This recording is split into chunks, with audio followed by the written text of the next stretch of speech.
Donc bonjour à tous, déjà merci pour toutes vos questions, on a reçu des centaines de demandes, donc on est ici pour répondre à toutes vos questions.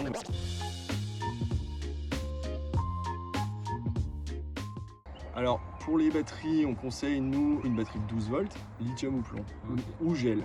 On peut monter jusqu'à 18, mais 18 c'est vraiment le maximum recommandé. Une batterie de 12 volts, elle doit faire au minimum 30 voire 40 ampères pour fonctionner, et une batterie en bon état, c'est une batterie qui va délivrer 12,8 volts de tension continue lors de l'utilisation. Une batterie qui va passer en dessous des 12 volts, c'est une batterie qui est abîmée ou qu'il faut la recharger. « 30 mètres.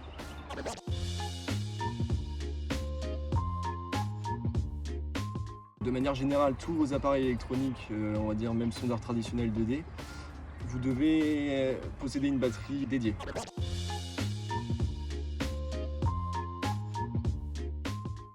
Oui, de 7 ampères de préférence.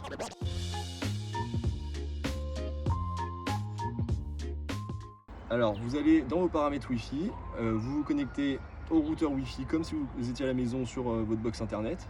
Et une fois que vous allez vous connecter, on va vous demander un mot de passe. Donc le mot de passe est 1, 2, 3, 4, 5, 6, 7, 8. Alors, dans un premier temps, on va déjà calibrer la sonde, c'est-à-dire on va déterminer la profondeur d'eau dans laquelle elle évolue. Donc, c'est-à-dire par rapport à la surface, si la sonde est à 50 cm, on vient mettre 50 cm de profondeur. Ensuite, on vient régler l'angle, c'est-à-dire l'angle avec lequel elle est inclinée. Et une fois que déjà on a fait tous ces paramètres et peut-être, et même l'étalonnage d'ailleurs de la sonde par rapport au bateau, c'est-à-dire ici par exemple on a un bateau par exemple qui a un peu de roulis, c'est bien d'étalonner la sonde pour stabiliser l'image et éviter qu'il y ait du roulis sur l'image, parce que c'est en direct live. Et ensuite, ce qui est conseillé déjà, on met à l'échelle, c'est-à-dire on essaye déjà d'être 1 pour 1, c'est-à-dire si on a 10 mètres devant, on met 10 mètres dessous. Et une fois que vous avez fait ça, vous allez pouvoir ensuite aller dans les réglages sur la réduction du bruit, la sensibilité. On conseille 50 partout au départ, sauf le TVG qui servira plus tard à aller chercher de la distance, donc faire du sharpshooting, augmenter la distance de vue de la sonde pour aller chercher à plus de 40 mètres. Et voilà, on vient toucher nos réglages et on vient trouver les bons réglages pour toutes nos eaux. En mer aussi, ça fonctionne. La seule particularité de la mer, c'est que les ondes vont moins loin qu'en eau douce et on a une perte de puissance de 30%. Donc par rapport à ce qu'annoncé. L'angle. C'est-à-dire sur la Pim Live Mini, on va avoir un cône de 40 degrés. Et sur la Pim Live Sonar, on va avoir un cône de 135 degrés. Donc on voit même sous le bateau. Okay.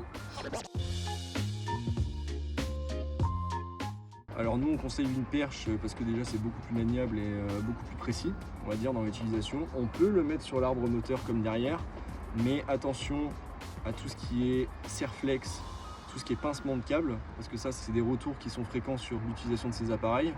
Il faut surtout pas serrer le câble trop fort, sinon ça va venir pincer les optiques qui y a à l'intérieur et ça fonctionnera plus.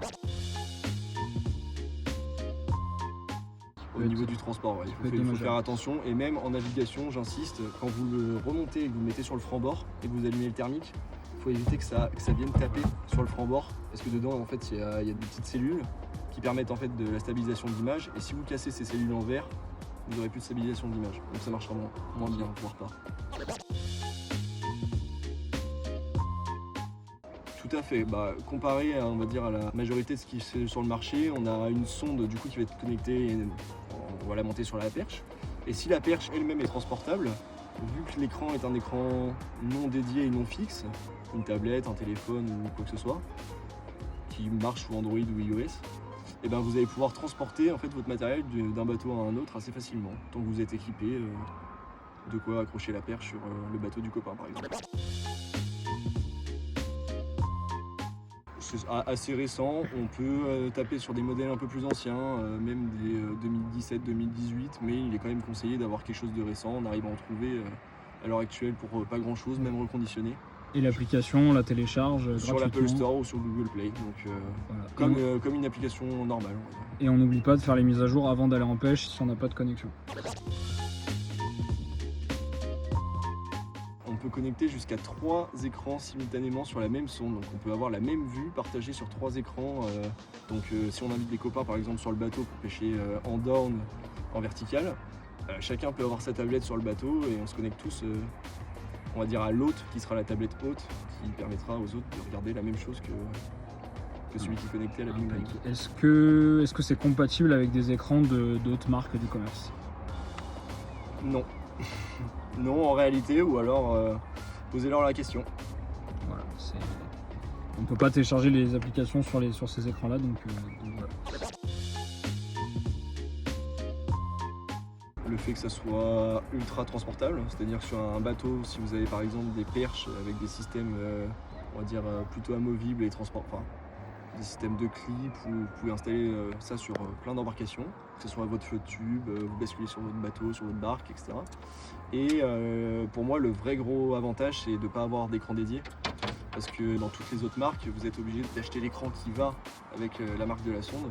Alors qu'ici, vous pouvez très bien avoir un iPad de chez Apple ou une tablette de chez Samsung ou une tablette Huawei ou peu importe. Selon votre budget.